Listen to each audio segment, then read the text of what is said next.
There's been a lot of recent consternation amongst chiropractors as our profession seems to be under attack by chiropractic leadership.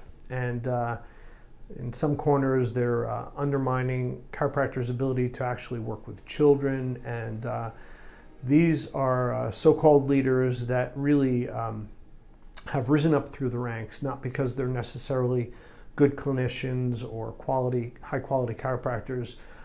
They just happen to have a particular skill set that has allowed them to become political leaders in our profession. And I think the problem is often misdiagnosed, if you will, that we look at the symptoms, why is this happening, how did this happen, and people are pointing the fingers at various problems.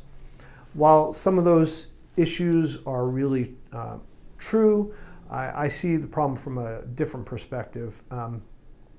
These are, again, just chiropractors. These are people within the profession that are political leaders, and yet they're just chiropractors, meaning that if their training is poor, if they don't know how to accurately work with patients or how to correct a subluxation or to analyze a subluxation, of course they're not going to have the confidence to embrace subluxation correction as the central role of a chiropractor, the primary role in the public, in and amongst the public, and they're not going to necessarily buy into the research, the powerful research coming out of New Zealand saying that we actually have an impact on the function of the brain.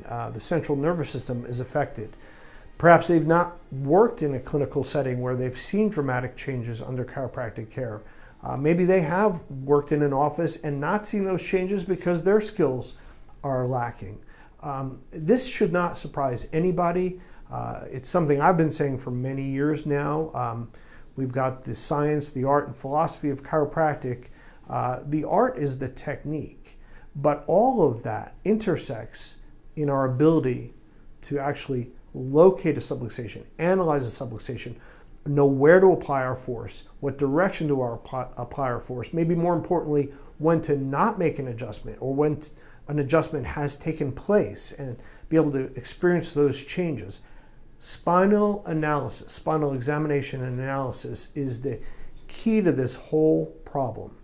If students, and therefore these leaders, these so-called leaders, are not adequately trained to examine the spine, and they're not told it's the most important thing that we do.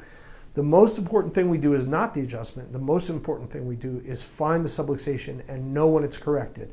Be able to find a vertebral subluxation and know where to apply our force, and then know when that correction has taken place. If they can't do that, then of course they're not going to buy into subluxation being the biggest thing, that the most important thing we do as chiropractors.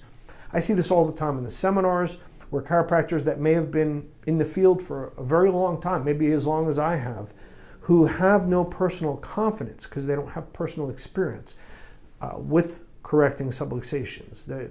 You can see the aha moment after an adjustment is made, and they actually see for the first time physiologic change in and amongst the muscles. That sort of poor training creates cognitive dissonance. How can you possibly put confidence in your skills or confidence in the power of chiropractic if you've not experienced it for yourself? And many of these leaders, I believe, are coming from that sort of personal position